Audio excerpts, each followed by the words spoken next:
हां हे पण पाहिजे आम्हाला. नमस्कार मित्रांनो, तर आज आम्ही निघालो आहोत वीकेंड गेटवेसाठी बेंगलोरवरून येरकूडला. सकाळी अर्ली मॉर्निंग 6 वाजता आम्ही घरातून निघालो आहोत. आम्ही उपाशीपोटी निघालो आहोत आणि इतका मस्त प्रवास करून आता 9 वाजलेत आणि तरी आम्ही बेंगलोरमध्येच आहोत. आणि उपाशीपोटी असल्याकारणाने आम्ही एका ठिकाणी ब्रेकफास्टसाठी थांबलो आहोत आणि भरपेट नाश्ता केला आहे इकडे आणि इथून आता पुढे निघणार आहोत. खूप खाल्ल्यानंतरही आम्ही जेवणच डिस्कस करत होतो तिकडे. सो एनिवेज आता आम्ही निघालो आहोत टुवर्ड्स येरकूड. बेंगलोरमधून बाहेर पडल्यानंतर आमची जर्नी सुरू झाली आणि खूप जास्त ऊन होतं. कडक उन्हाळ्याचे दिवस सुरू होते. बाहेर असा मस्त सिनिक व्ह्यू पाहत पाहत आम्ही जात होतो आणि या सिनिक व्ह्यूसोबतच आम्हाला रस्त्याच्या कडेला भरपूर सारे आंब्यांचे स्टॉल दिसत होते आणि त्या स्टॉलवरती भरपूर व्हरायटी होती आंब्यांची. आम्हाला राहवलं नाही. एका ठिकाणी आम्ही थांबलोत आणि पाहिलं तर खूप सारे व्हरायटीचे आंबे होते. आम्ही ऑलमोस्ट सगळ्या व्हरायटीचे आंबे ॲज अ सॅम्पल ट्राय केले.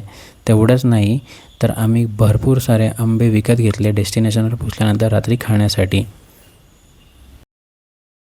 असं एन्जॉय करत करत थांबत थांबत आमचा प्रवास सुरूच होता. येरकूडच्या खूप जवळ पोचल्यानंतर आम्ही आणखी एक फायनल हॉल्ट घेतला. एकदम भारी होतं. ताडगोळे तू खाल्ले पहिले? हां, फर्स्ट टाईम. हां आवडले. फर्स्ट टाइम इटिंग ताळगोळे. फर्स्ट टाइम इटिंग ताळगोळे आणि साऊथ इंडियाचं काय म्हणते नारळ पाणी. तर ताळगोळे मला गोडगोड वाटले. गोडगोड होते ताळगोळे. आईसप्पल बोलतात त्याला. आईसप्पल. आईसप्पल. आता मी चांगलं तू खाल्लंय? हो. आणि पाणी गोड आहे. गरम आहे. फायनली मजा मस्करी करता करता आम्ही पोचलो आमच्या डेस्टिनेशनवर. Hello guys. हेलो दोस्तों. हॅलो. फायनली 5 ते 6 तासाच्या जर्नीनंतर आम्ही पोचलो आहोत आमच्या विलाजवळ. मिस्टी मेडोज हा एंट्री पॉईंट आहे. गाडीतून आत पार्क करू शकता. थिंक 3 विलाज आहेत सेपरेटली. सम 3 ते 2 BHK असं. अजूनपर्यंत आम्हाला चावी नाही मिळाली. चावी घेऊन मी होम टूर देतो. हो नाईस गॅलरी. आम्ही इकडे विला घेतला आहे एअरकूडमध्ये. सो चला दाखवते.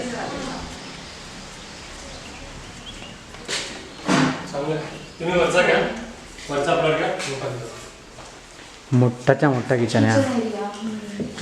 किचनमध्ये झोपणार मी.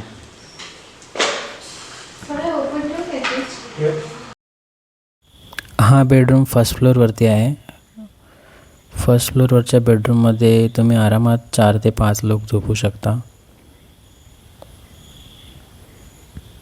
आणि सेकंड बेडरूम याच बेडरूमच्या खालच्या फ्लोअरवरती आहे.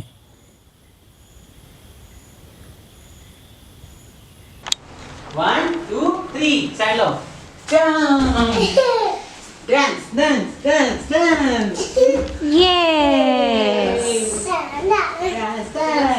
Hello. Hello. हॅलो विराज. काय करतोयस तू?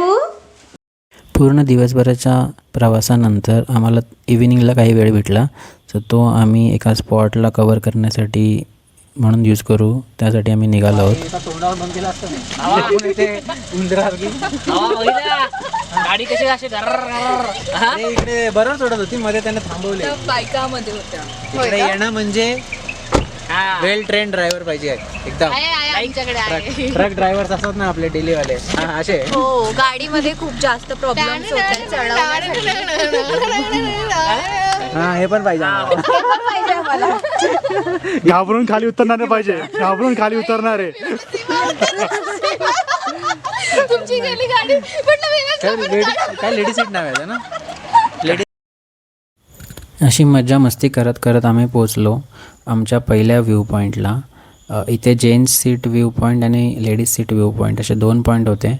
आम्ही जेंट्स सीट व्ह्यू पॉईंटवर थांबून सनसेट पाहिला आणि त्यानंतर तिथेच काही वेळ गप्पा मारल्या, टाईम स्पेंड केला आणि मग रात्र आणि त्यानंतर सरळ आम्ही दुसऱ्या दिवशी आमचे काही उरलेले पॉईंट कवर करायला निघालो.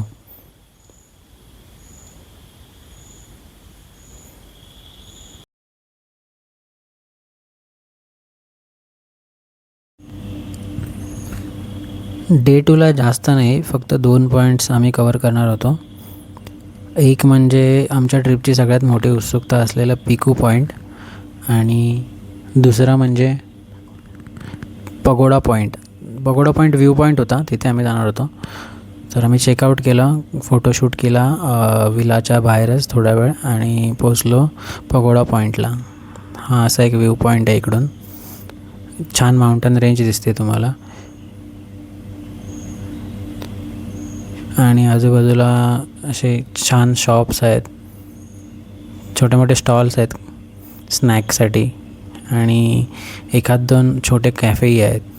पार्किंगची खूप तारांबळ येते आणि गर्दी असल्याकारणाने आम्हाला जास्त अनुभवली. हां, याचा इकडे व्ह्यू.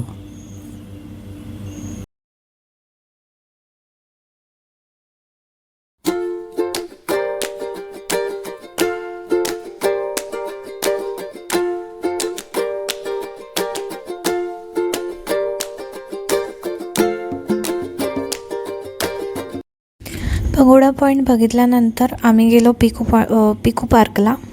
तर पिकू पार्कमध्ये वेगवेगळ्या प्रकारचे पक्षी आणि प्राणी बघायला मिळतात आणि लहान मुलांसाठी खूप मजेदार गोष्ट आहे इथे. तर चला बघूया. पिकू पार्कमध्ये आपल्याला वेगळ्या वेगळ्या प्रकारच्या कोंबड्या पण बघायला मिळणार, जसं की ही आहे कोलंबियन ब्राह्मा अँड इकडे एक नवीन आहे टर्की आहे. टर्की तुम्ही बघू.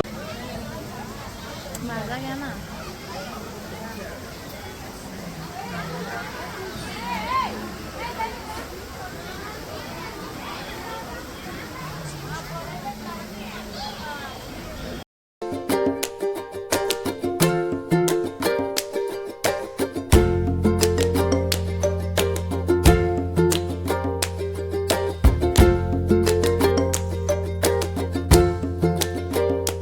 काश्मीरी गोट.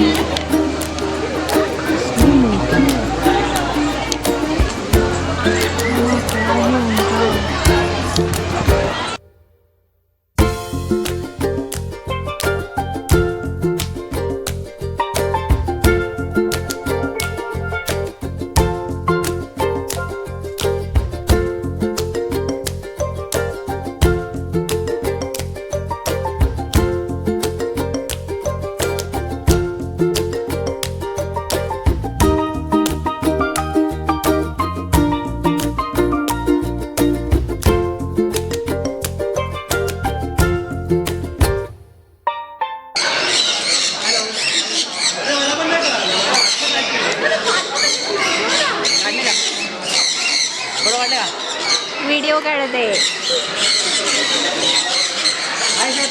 हाय. हा मस्त कलर आहे ना तो रेड आणि हा ब्लू वाला. खूप सुंदर. आता हे बसतील आपल्याला.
पिकू पॉईंट कवर केला आणि मग आम्ही निघालो आमच्या परतीच्या प्रवासाला. अशी होती आमची वीकेंड ट्रिप.